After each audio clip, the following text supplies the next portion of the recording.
Hi, I'm Ashley Swartz, founder of Furious Minds. This is my weekly segment on the industry. So let's talk about AT&T and Direct.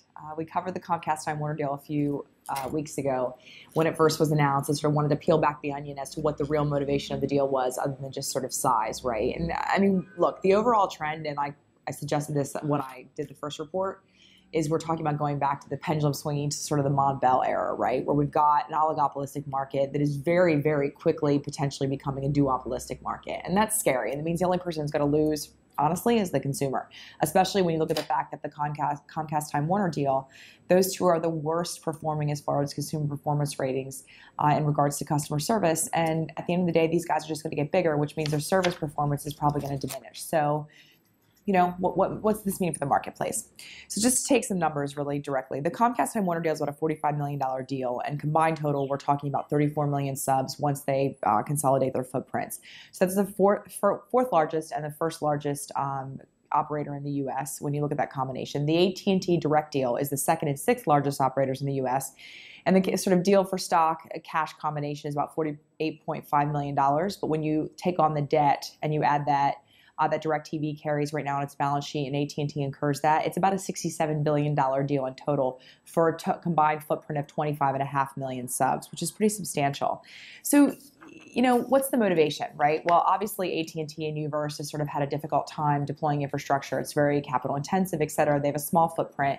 This gives them all of a sudden overnight a national footprint because Direct is a satellite provider, right? They're going to have more over-the-top rights, which is a big deal. They're going to have a heck of a lot more negotiating leverage. They'll now be, theoretically, if Time Warner Comcast goes through, they'll be the second largest operator in the U.S. That being the case, all of a sudden now they have some negotiating power in regards to their programming costs, which changes the paradigm a lot for AT&T overall. The NFL Sunday Ticket's a big part of this, right? And AT&T actually has an out clause that if Direct is not able to renew its Sunday Ticket, which the question is, now that Comcast has a larger footprint, do they have more leverage or negotiating power?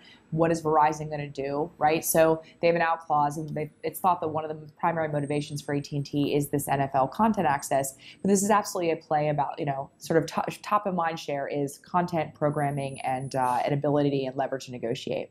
But the reality is that also satellite, you know, has higher ARPU on average, right? And that is one of the core KPIs of all operators, higher than AT&T's in particular.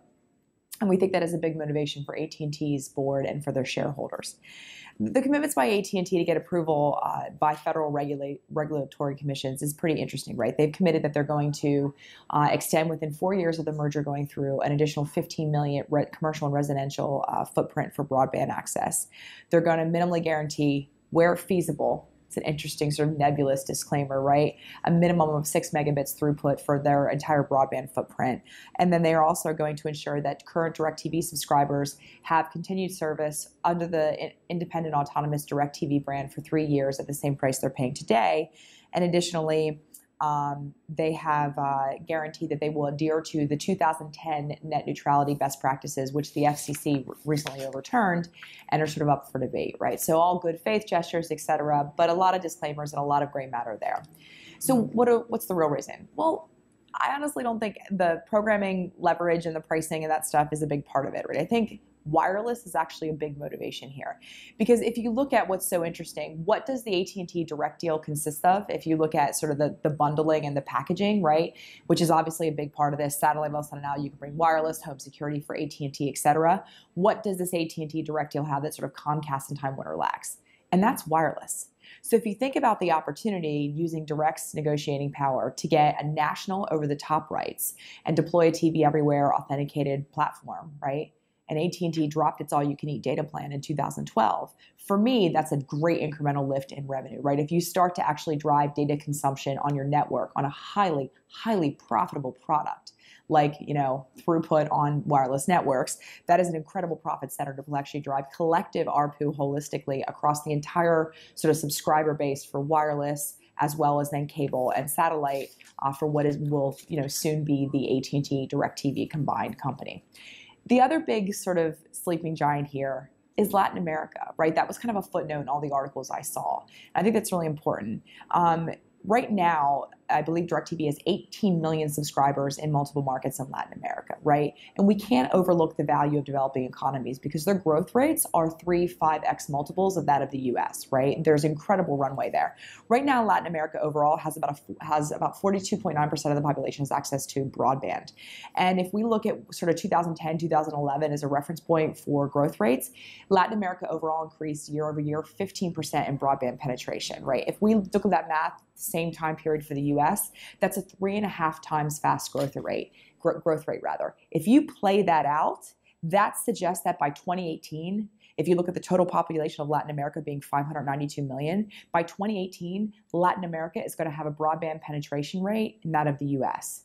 And if you all of a sudden now have content to deliver to a market that is growing at a 3x time rate that your largest market is, that has an even more voracious and insatiable appetite for video, and has totally skipped the browser and gone right to mobile, that's a pretty good place to be, especially when you consider the fact that AT&T just struck a deal in late 2013 and is one of the larger interconnect providers for multinational with a footprint in over, I think it's like 11 countries, 15 Latin American countries in the US, in Latin America rather, with American Mobile, which has the 3 largest carriers, and that includes Mexico and Brazil, 2 of the largest markets.